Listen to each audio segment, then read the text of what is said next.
Do you think white people in this country, and I'm talking about non-segregationists, people devoid or thinking they're devoid of racism, do you have any idea of what they want the Negro to be in America? Well, it depends on the level that we are talking here, because I think you have to make a distinction between the people who are genuinely and absolutely committed in the white community on the question of racial equality. And I must confess that I think they're in a very small minority. I think the vast majority of white Americans will go but so far.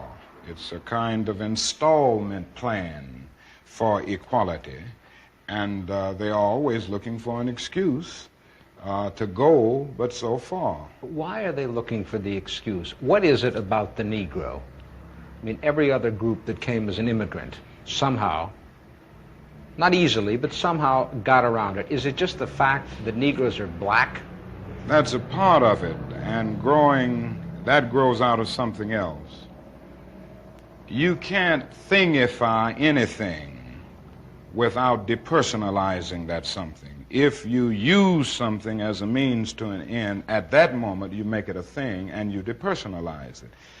The fact is that the Negro was a slave in this country for 244 years. That was a willful thing that was done. The Negro was brought here in chains, treated in very inhuman fashion, and this led to the thingification of the Negro.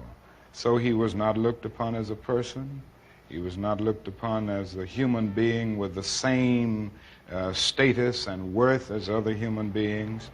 And the other thing is that human beings cannot continue to do wrong without eventually rationalizing that wrong. But I've no understanding of the written text. Don't trouble yourself with it. Same as the rest. Master brought you here to work, that's all. Any more, I'll earn you 100 lashes. So slavery was justified morally, biologically, theoretically, scientifically, everything else.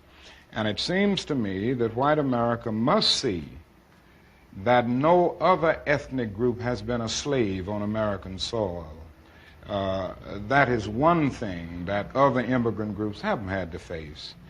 The other thing is that the color became a stigma. American society made the Negro's color a stigma, and that can never be overlooked. So I think these things are absolutely necessary. The other thing is that America freed the slaves in 1863 through the Emancipation Proclamation of Abraham Lincoln, but gave the slaves no land or nothing in reality, and as a matter of fact, to get started on. At the same time, America was giving away millions of acres of land in the West and the Midwest, which meant that there was a willingness to give the white peasants from Europe an economic base.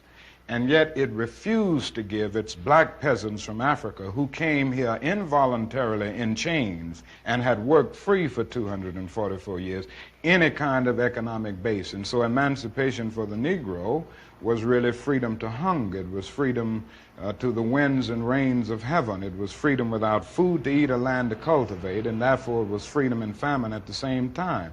And when white Americans tell the Negro to lift himself by his own bootstraps, they don't look over the legacy of slavery and segregation. I believe we ought to do all we can and seek to lift ourselves by our own bootstraps, but it's a cruel jest to say to a bootless man that he ought to lift himself by his own bootstraps. And many Negroes, by the thousands and millions, have been left bootless as a result of all of these years of oppression and as a result of a society that deliberately made his color a stigma and something worthless and degrading.